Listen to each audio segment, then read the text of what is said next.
Mr. Thank you, Commissioner Madam. Hutchinson. Thank you, Madam Chair. I want to thank everybody for being here and taking time out of your busy schedule and your busy lives to be here tonight, as well as for those who spoke. I also want to thank the writers of over 800 emails that we received in support of the project, and by the way, it's more by a factor of 5 than I've ever received on any other issue. They were personalized, heartfelt emails from people who've done so much to make this part a reality and now are feeling betrayed. I would also like to thank the folks who responded with likes and comments and shares of our post on social media and pushing out the information around South Wake Park over the last 2 or 3 weeks.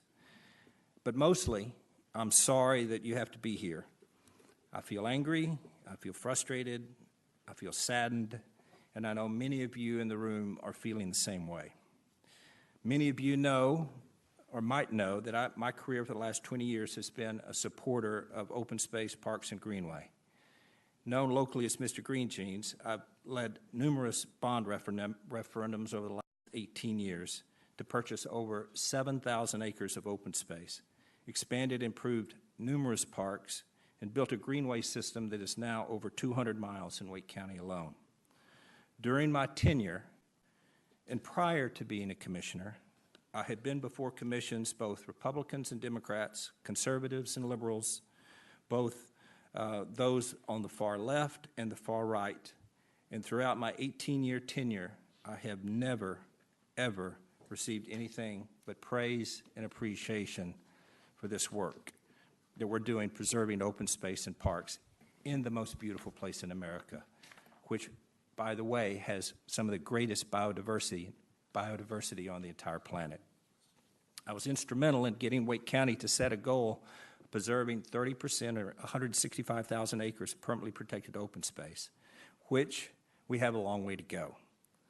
But in the second fastest growing county in America, with 65 people a day coming to Wake County, we all know and agree, including 100% of the Republicans and Democrat commissioners for the last 18 years, that we need to have a strong open space, parks, and greenways program. And it's not that this board has not supported open space and parks. Last year, we purchased over 1,000 acres in the Falls Lake watershed, opened the first of 2 nature preserves, Turnip Seed and Robertson Mill Pond. So the question that we have to be asking ourselves for the last several weeks, why South Wake Park? What's the difference? What would cause a majority of Democratic commissioners to oppose this project when there has been unanimous support for parks and open space by commissioners for the last 18+ years? Right? A great question. When in reality, which was so well articulated by Ned Barnett's editorial on Sunday and Anna Johnson's article today in the N&O, is that the opposition doesn't have anything to do with the park at all. This is about politics. This is about big money donors looking to sway elections to get people elected or unelected.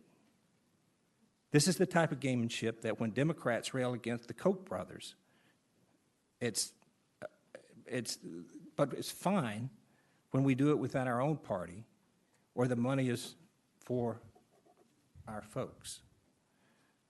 The fight is about facts, of which a previous board, the fight here is about the fact that the previous board did not give enough money to the Wake County School Board.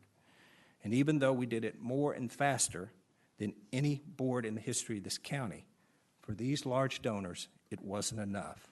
And so they took it upon themselves to unseat 4 commissioners. Now, I need to give you a quick lesson in Politics 101, and that when you're trying to unseat or take out a candidate, you need an issue, right? And after all, it couldn't be just the fact that we didn't give the schools enough money. So unfortunately, while their plan was being baked, we were talking with the supporters about working through the 11 requirements necessary for the county to buy this park. For the donors, this was perfect. A retired golf course, due to a lack of use because golf courses are not as popular as they once were, could be framed as a failed or bankrupt golf course to bail out a lot of rich white people, none of which was true. It was a golf course at one time, but it's been closed for 3 years. And it was looking to be sold. The houses were not rich people, but average price houses in the Triangle market, and the community, as we've seen tonight, was well diversified. But in politics, can't let the facts get in the way of the story. So the mailers went out, the money was spent, social media led up, and when the dust settled, 2 commissioners lost their seat. The big money politics had worked, and this is the big money politics that make so many people, many of which are in this room tonight, sick and hate politics and why politicians have such a bad reputation. And to make things worse, this is a great project. 143 acres of the most beautiful open space in a quickly urbanizing part of the county, which is in desperate need of new parks. Purchased below appraised value just before the new I-40 extension is going in, which, by the way, will significantly raise prices when it does happen. The land already had millions of dollars of amenities, including greenways, trails, parking lots, clubhouses, and to make it even more magnificent, the Wake County school system had purchased land at one end so that kids could walk and bike to school from their park or participate in environmental education classes right there. 27,000 people would be within 10 minutes drive of this park. And with the next future park, which has not even been built yet, being 5 miles away, the Southern Wake County Park is something that the citizens need and deserve. It's perfect. The residents love the idea. In their backyard, as evidenced by voting over 97% to remove the covenants that have been mentioned today. The master planning possibilities are limitless and really reinforced the deal to me when I posted something on Facebook and got 785 comments on my Facebook post in support of this project. I have to say, in my 20 years of work, parks and recreation, I have never seen such support for a project. In addition, David Proper, who's here tonight, with the Conservation Fund, who's done this work over 30 years and was at one time an employee of the Wake County government, said, and he has done land conservation across the entire state of North Carolina. No one alive has done more land conservation than David Proper, and said he's never seen the level of consternation around such a great project. One thing that is very clear to me in the 20 years that I've been doing this work is that the citizens and residents of Wake County love their parks. They love their open space, and we can see that as evident by passing the Open Space Parks and Greenway bond by 68%. And this project's no exception. We need parks. And whereas the rest of the U.S., where communities are experiencing this high degree of growth, they are buying open space and parks as quick as they can, says my good friend Chuck Flink, who's a nationally recognized consultant on open space and parks issues. He says no community in America are selling their parks, period. In fact, in the 248-year history of Wake County, we have never sold parkland until possibly today. It's unprecedented in Wake County.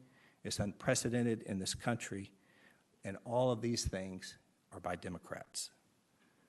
The process to acquire this park was lengthy, transparent, and open, and 11 conditions have been met, including the removal of encroachments and covenants, and many more, which took over a 1.5-year period of time. The comments such as lame duck commissioners approving a deal at the last minute are bogus and inaccurate, in that we've been working on this deal long before the primary and took a final vote 6 months before the end of the current commissioner's term. And in reality, and it's been said tonight, what also needs to be said is historically, boards have always honored previous board's decision, which should be taken in this case as well. And for a much-needed park, it's been reduced to political payback by rich donors, and that is where we find ourselves. I did not take their money. And, Madam Chair, I'll ask that we get... I ask that we respect each commissioner as we speak. Again, going back to what I stated earlier about even if you don't respect us as individuals, please have enough respect for your neighbor and the individuals that wish to hear what we have to say and allow us to continue our speeches. Thank you. Thank you, Madam Chair. I can't begin to express my disappointment in that it saddens me as it does you.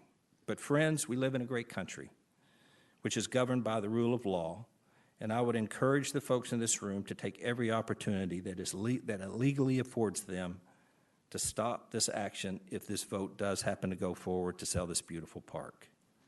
There's a very good chance that Commissioner Calabria and I, Commissioner Evans, might have done all that we could to save this park and then lose again tonight.